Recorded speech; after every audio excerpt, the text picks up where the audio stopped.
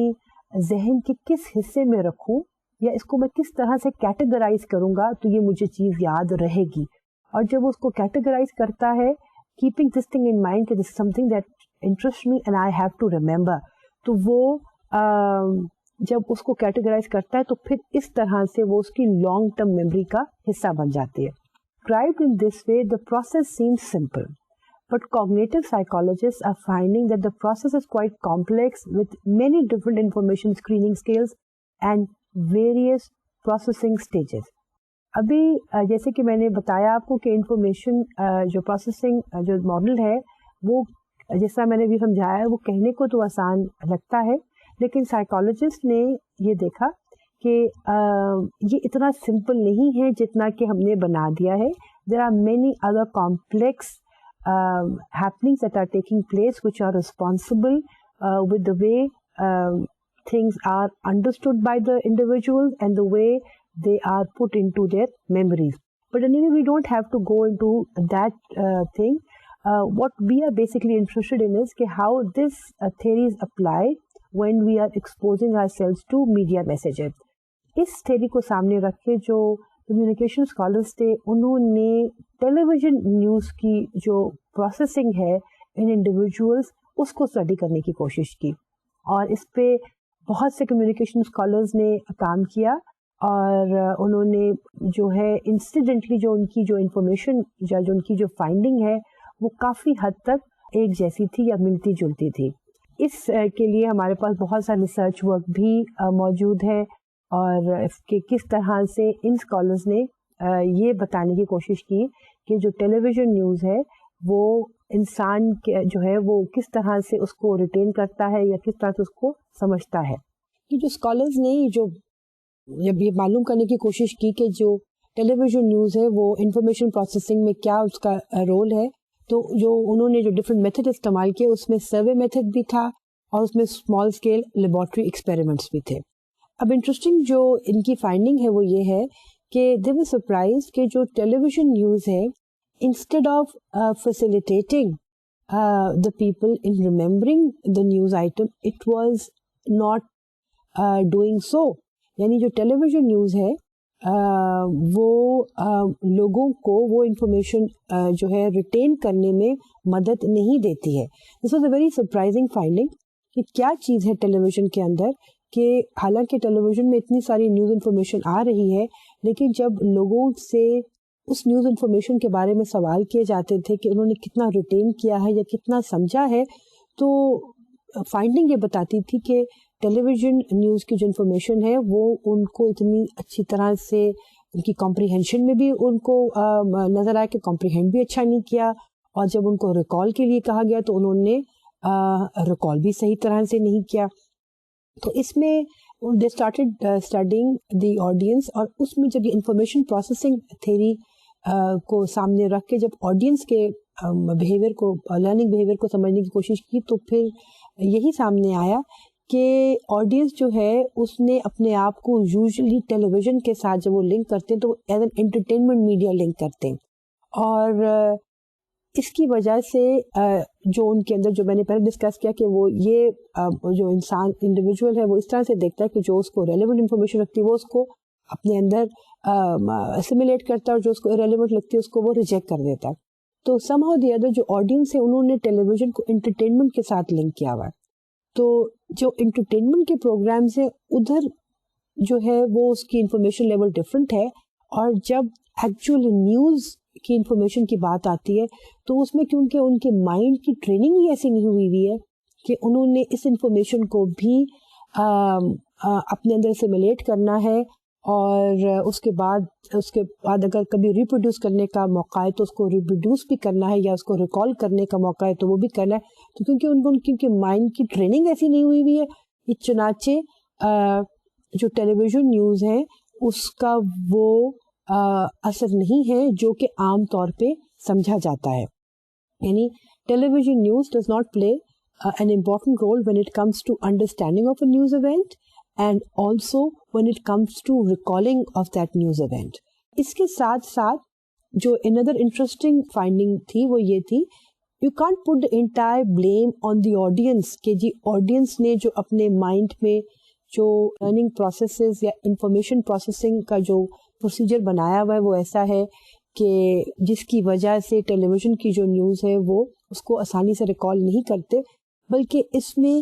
Broad casters کا بھی ایک خاص رول ہے. اور وہ براڈ کاسٹرز کا رول کچھ اس طرح سے ہے کہ یہ بھی ہوتا ہے کہ ٹیلی ویژن کے اندر کیونکہ ٹائم کی کمی ہوتی ہے اور انفارمیشن بہت زیادہ دینی ہوتی ہے، تو وہ کیا کرتے ہیں کہ بہت ساری انفارمیشن کو ایک کے بعد دوسرے بتاتے چلے جاتے ہیں، اور اس میں سم ٹائمز وہ جو اس کی جو ان ڈیپتھ جو انفارمیشن دینی ہے یا جو اس کی ڈیٹیلز بتانی ہے یا جو ایمفیسس دینا ہے وہ omit ہو جاتا ہے. تو جب بہت ساری انفارمیشن ان کو بہت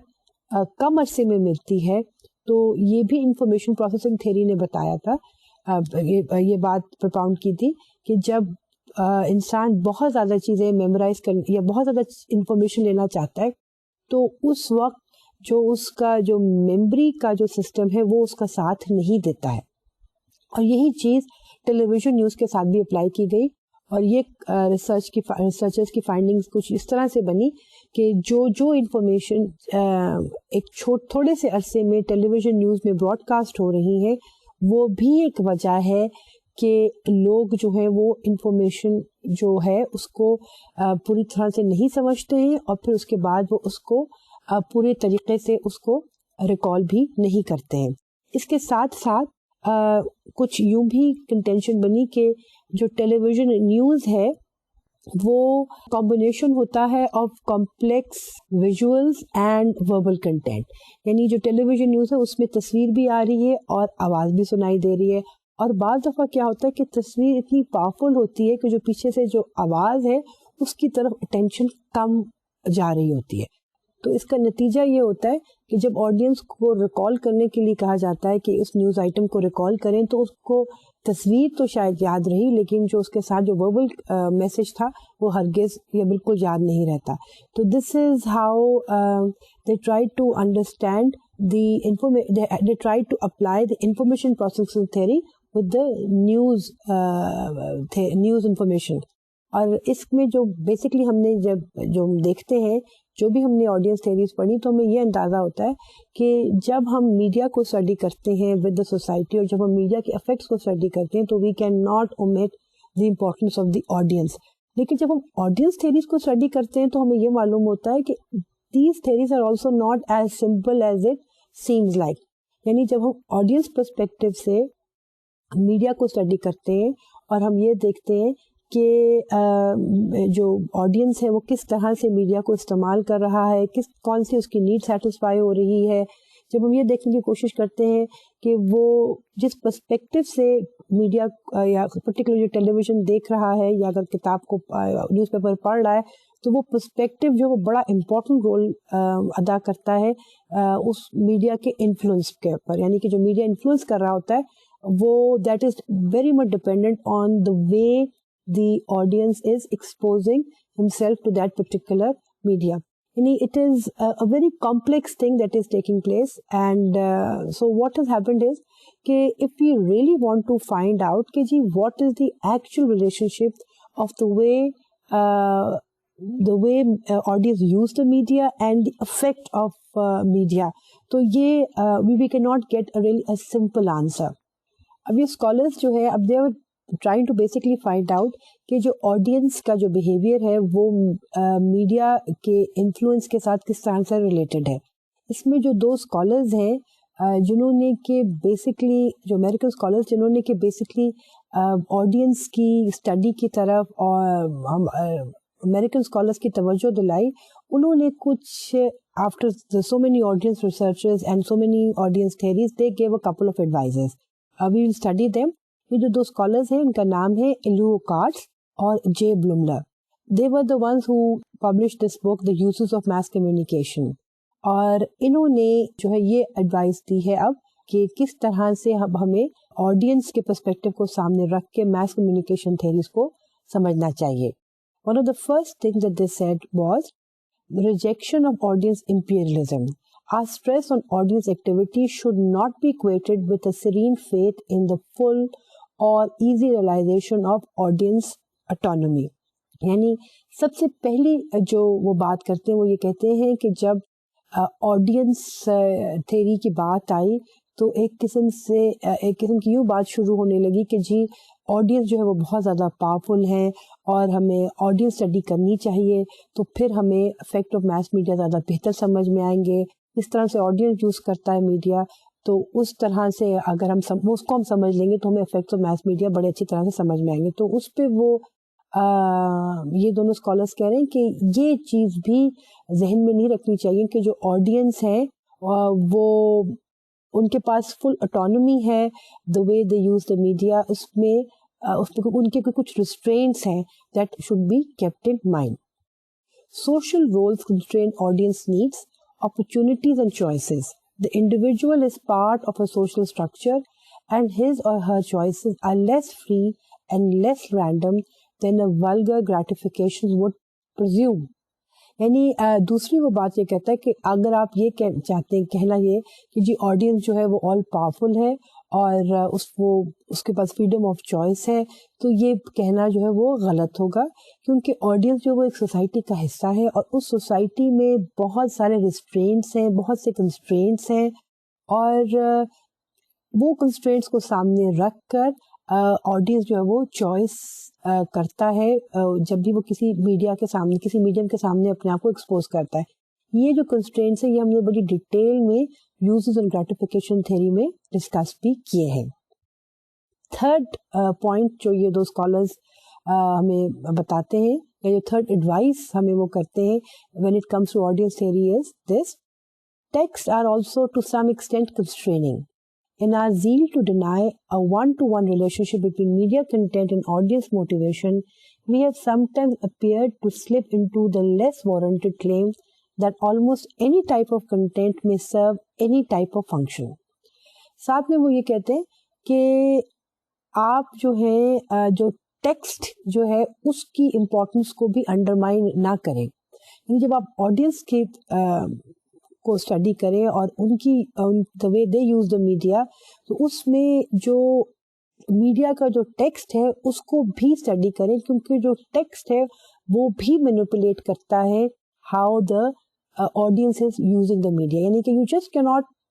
when you are doing research, you just cannot focus on the audience and see what are their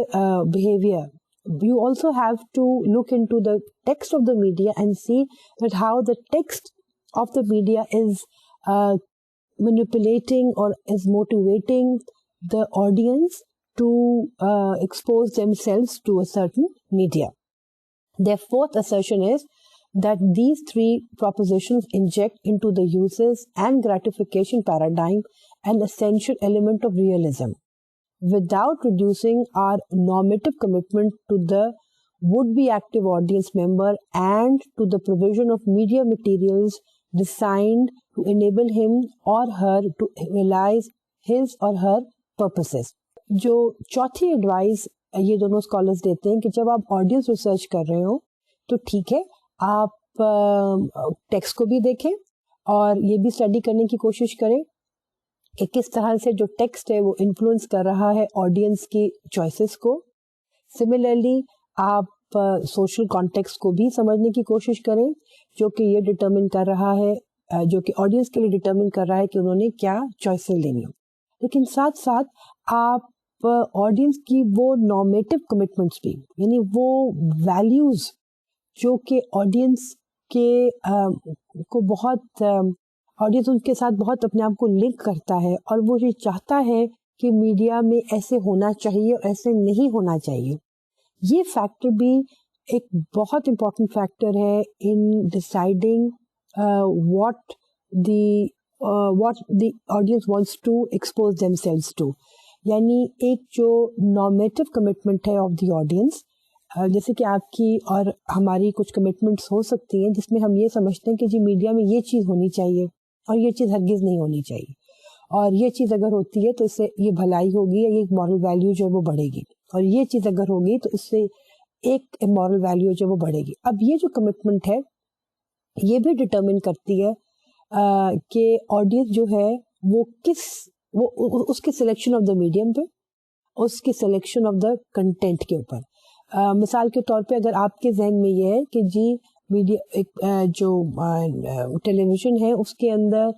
religious programmes بہت زیادہ ہونے چاہیے کیونکہ اس سے ہماری جو مورل فائبر ہے سوسائٹی کا وہ زیادہ اسٹرینتھن ہوتا ہے. تو نیچرلی جب آپ ٹیلی ویژن کو when you put on the television تو آپ کوشش کریں گے کہ وہ چینلز دیکھیں یا وہ پروگرامز دیکھیں یا وہاں پہ آپ کا ریموٹ کا جو بٹن ہے وہ رک جائے گا جہاں پہ آپ کو ریلیجس پروگرامز نظر آ رہے ہوں گے اور جہاں پہ آپ یہ دیکھ رہے ہوں گے کہ آپ کا جو یہ پرٹیکولر نیڈ ہے وہ سیٹسفائی ہو رہی ہے. یعنی جو نارمیٹو کمٹمنٹس ہیں of the individuals they also play a very important role in the way audience behave or in the way audience interact with the medium. یہ جو ہم نے جو تھیریز ابھی ہم نے ڈسکس کی ہیں آپ کے ساتھ یہ تمام تھیریز جو ہیں یہ کچھ تھیریز ہیں جو کہ آڈینس کے ساتھ آڈینس کے پرسپیکٹیوز کو سامنے رکھ کر میڈیا اور سوسائٹی کے ریلیشن شپ کو بتاتی ہیں لیکن یہ ڈیفینیٹلی ساری کی ساری تو نہیں ہے. تو اس میں جو ہم نے کچھ تھیریز کی اس میں صرف آپ کو جو ہم نے سمجھنا ہے وہ یہ سمجھنا ہے کہ جو ہمارا the way we have tried to understand the relationship of mass media with the society is in these perspectives. One is we have tried to study the theories of mass communication from the communicator's point of view کہ جو owners ہیں media کے ان کے point of view سے کیا mass communication کی theories ہیں. پھر ہم نے کوشش کی تھی کہ ہم میس میڈیا کے کنٹینٹ کو سمجھنے کے لیے سامنے رکھ کر جو تھیریز ہیں ہم ان کو ڈیل کریں. ساتھ ساتھ ہم نے یہ کوشش کی کہ اس میڈیا جو میس میڈیا کے اندر جو کنٹینٹ ہے جو میس میڈیا کا جو میسج ہے اس کا انفلوئنس کیا ہے آڈینس کے اوپر اس کو سامنے رکھ کر ہم نے کچھ تھیریز ڈسکس کی. اور فائنلی جو ہم نے تھیریز اب ڈسکس کی ہیں وہ ان تھیریز میں ہم نے یہ چیز دیکھنے کی کوشش کی ہے کہ آڈینس کا پرسپیکٹو کیا ہے جب وہ اور جب ہم میس کمیونیکیشن کی تھیریز کو سمجھتے ہیں کہ ان کے اندر کیا لرننگ پروسیسز ہوتے ہیں یا ان کی کیا سے فیکٹرز ہوتے ہیں جو ان کی میس میڈیا یوسیج کی جو ہیبٹس ہیں ان کو ڈٹرمن کرتے ہیں. انشاءاللہ تعالیٰ in the coming sessions we will try to study the global perspective now and we will see how mass communication has taken a new turn and how these theories are dealing at the global level. Till then, thank you very much and Khuda Hafiz.